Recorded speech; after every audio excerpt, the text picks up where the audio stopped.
grandeur aux yeux des gens de ce monde, quelle que soit la grandeur de ce que on peut me proposer, je vais toujours avoir le réflexe de répondre, je vais prier d'abord. Je vais prier et ensuite je te donnerai ma réponse. Et j'ai souvent vu les gens être choqués par ma réponse. Quand tu marches dans la foi, en la grandeur de Dieu, tu n'as pas peur d'être rejeté.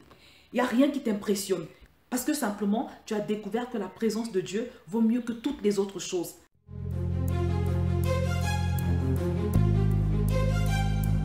Bonjour à tous, bienvenue sur VTV. Aujourd'hui, on va parler de la grandeur de Dieu. La fois dernière, j'ai énuméré 4 déclinaisons de la foi, 4 aspects, 4 domaines dans lesquels nous devons absolument manifester notre foi. Aujourd'hui, on va encore parler de foi et on va voir pourquoi beaucoup de personnes se plaignent, par exemple, que Dieu leur fait des vents, c'est-à-dire qu'elles n'arrivent jamais à ressentir la présence de Dieu. Elles n'ont pas l'impression d'être visitées par Dieu pendant la prière. On va voir que l'une des principales causes à cela, c'est simplement que ces personnes ne considèrent pas Dieu selon l'immensité de sa grandeur. Parce que le psaume 150 nous invite à le louer selon ses hauts faits et selon l'immensité de sa grandeur. Oui, mon frère, oui, ma soeur, Dieu a un niveau de grandeur dont toi et moi, nous devons être conscients. Parce que comme je le dis toujours, il est possible d'avoir un petit Dieu, un moyen Dieu, un grand Dieu et même un Dieu plus grand. Donc la foi qu'on a, ou si vous voulez la considération de la grandeur de Dieu qu'on a varie selon les personnes.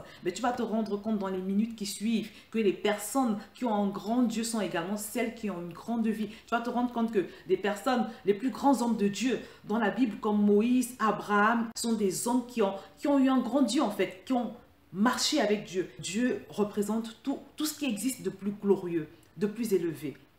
Et c'est très important que tu aies foi en un grand Dieu. Parce que comme je l'ai dit la semaine dernière, c'est ce qui va déterminer toutes les autres choses en ce qui concerne ta vie spirituelle. Révérer Dieu, c'est-à-dire le considérer selon l'immensité de sa grandeur, te permet de facilement connecter avec lui. Par exemple, quand tu abordes Dieu dans la prière, c'est dans quel état d'esprit? Est-ce que tu le fais de façon banale, de façon ordinaire? Ou est-ce que c'est un fardeau pour toi à chaque fois de prier? Si par exemple c'est un fardeau, c'est une contrainte pour toi de prier, sache que c'est déjà quelque part une attitude qui déconsidère la grandeur de Dieu et qui peut représenter un obstacle à ce que Dieu se manifeste. C'est très important la façon dont nous abordons Dieu, la façon dont tu abordes Dieu quand tu vas prier. Est-ce que quand il s'agit de prier, parce que prier c'est aller à la rencontre justement de ce grand Dieu, est-ce que quand tu vas prier, tu traînes le pas par exemple? Est-ce que prier pour toi c'est un fardeau, c'est une contrainte? Si c'est encore le cas, prie Dieu de toutes tes forces de t'ouvrir les yeux afin que tu réalises que c'est un privilège pour toi d'aller dans la présence du roi des rois, du Seigneur des seigneurs, du très haut. C'est un privilège immense. Demande-lui de t'ouvrir les yeux. Quand tu vas vers Dieu pour la prière, c'est très important que tu sois conscient que cette personne à qui tu vas t'adresser est le Créateur, que c'est un privilège pour toi, que c'est un honneur de pouvoir t'adresser à Dieu dans la prière, de pouvoir être reçu dans sa présence. C'est un plus grand honneur que l'honneur d'être reçu par le président de la République, que l'honneur d'être reçu par une grande star de ce monde ou par une personnalité de ce monde. Et d'une manière générale, fais attention à la façon que tu as d'aborder Dieu. Parce que tu es d'accord avec moi que les personnes qui te manquent de respect, les personnes qui ne te considèrent pas, tu n'as même pas envie de parler avec ces personnes, tu n'as même pas envie d'aller loin avec quelqu'un qui est impoli ou quelqu'un qui ne te considère pas. Tu n'as même pas envie de t'ouvrir à une telle personne. Sache que c'est exactement pareil pour notre Dieu. C'est très important le respect, la révérence que tu as pour Dieu. C'est très important comment tu vois Dieu, comment tu le perçois. C'est très déterminant pour toute ta vie spirituelle. Et maintenant, dans ta vie de tous les jours, est-ce que Dieu est vraiment le plus grand? Est-ce que ta vie manifeste la grandeur de Dieu? Par exemple, pour toi qui pries depuis des années pour trouver un mari, si un homme vient te demander en mariage, quelle sera ta réaction? Est-ce que tout de suite tu vas sauter sur l'occasion ou tu vas d'abord aller vers Dieu et lui demander quel est son avis en ce qui concerne cet homme? Imaginons que Dieu te dise non, cet homme-là n'est pas pour toi ou bien que cet homme-là n'est pas bien pour toi. Quelle sera ta réaction? La sœur qui vit dans la considération de la grandeur de Dieu va se plier à ce que Dieu va lui dire. Parce que simplement, Dieu est le plus grand dans sa vie. Elle va se plier, elle va souffrir dans sa chair, mais elle va se plier. Si par exemple, on te propose un boulot beaucoup mieux payé dans un autre pays, un boulot qui va nécessiter que tu changes de pays par exemple, et que le Saint-Esprit te dise non, il ne faut pas que tu changes de pays. Est-ce que tu vas accepter de te soumettre au Saint-Esprit à cause de la révérence que tu as pour Dieu? En fait, l'homme ou la femme qui place Dieu au-dessus de tout, l'homme ou la femme qui marche dans la foi de la grandeur de Dieu, va placer Dieu au-dessus de tout. C'est-à-dire à chaque fois que Dieu va te dire non, là où toi tu auras envie de dire oui, Tu vas te plier à ce que Dieu te dira.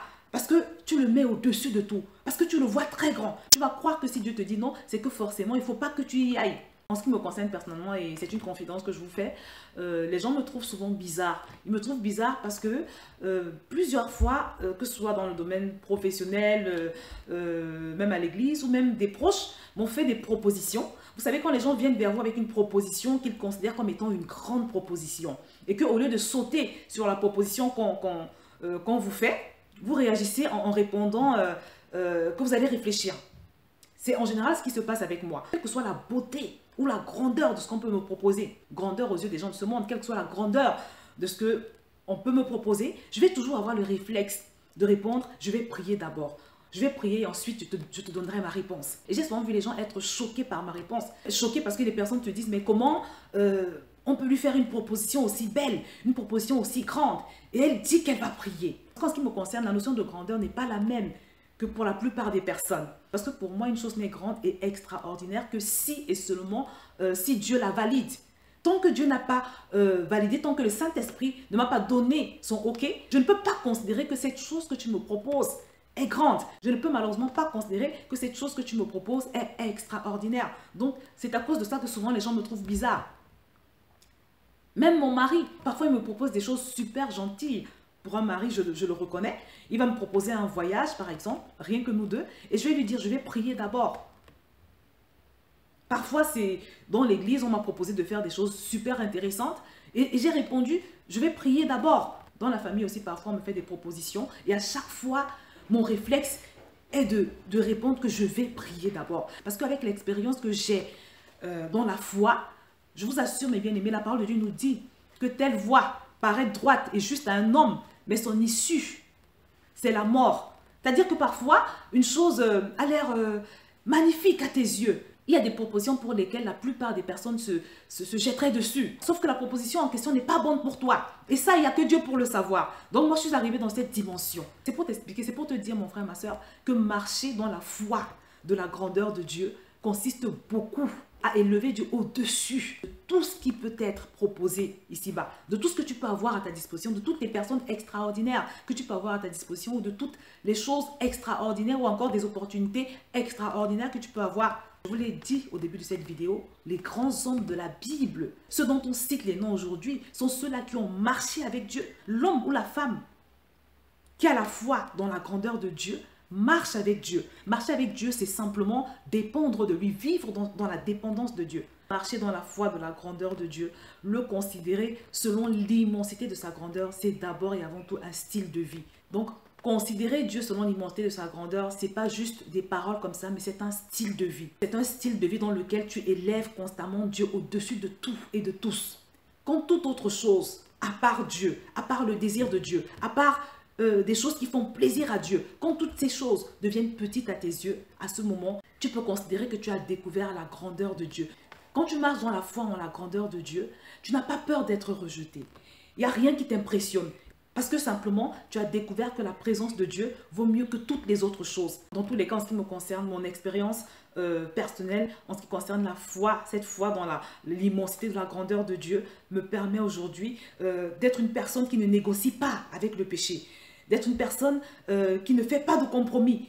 Parce que je mesure la grandeur de Dieu. Parce que j'ai foi en sa valeur, en ce qu'il vaut en réalité. Donc cela pour avantage de me rendre ferme devant le péché. Je ne négocie avec aucun péché. Et également, j'expérimente toujours la paix et le repos, même en temps de trouble, en temps de tempête. Et c'est pour ça que pour terminer cette vidéo, je vais t'inviter vraiment à prier de tout ton cœur, de toutes tes forces, à supplier Dieu de t'ouvrir les yeux, afin que toi également tu puisses avoir la foi dans un Dieu grand. Supplie donc Dieu aujourd'hui de t'aider à améliorer ta foi en ce qui concerne sa grandeur. Parce que comme je l'ai dit au début de cette vidéo, qui a un grand Dieu aura également une grande vie. Si tu veux expérimenter des choses nouvelles avec le Seigneur, si tu veux que Dieu commence à te faire des signes, qu'il se manifeste dans une autre dimension, si tu veux qu'il commence à te donner des révélations, si tu veux expérimenter l'intimité avec Dieu dans une autre dimension, si tu veux que Dieu te parle davantage, je t'invite aujourd'hui à rechercher cette foi dans l'immensité de sa grandeur. Cette foi qui va te conduire à davantage le révérer, à davantage le respecter et à expérimenter des choses glorieuses avec lui. Je vais donc m'arrêter là pour aujourd'hui et je te dis à très bientôt sur VTV.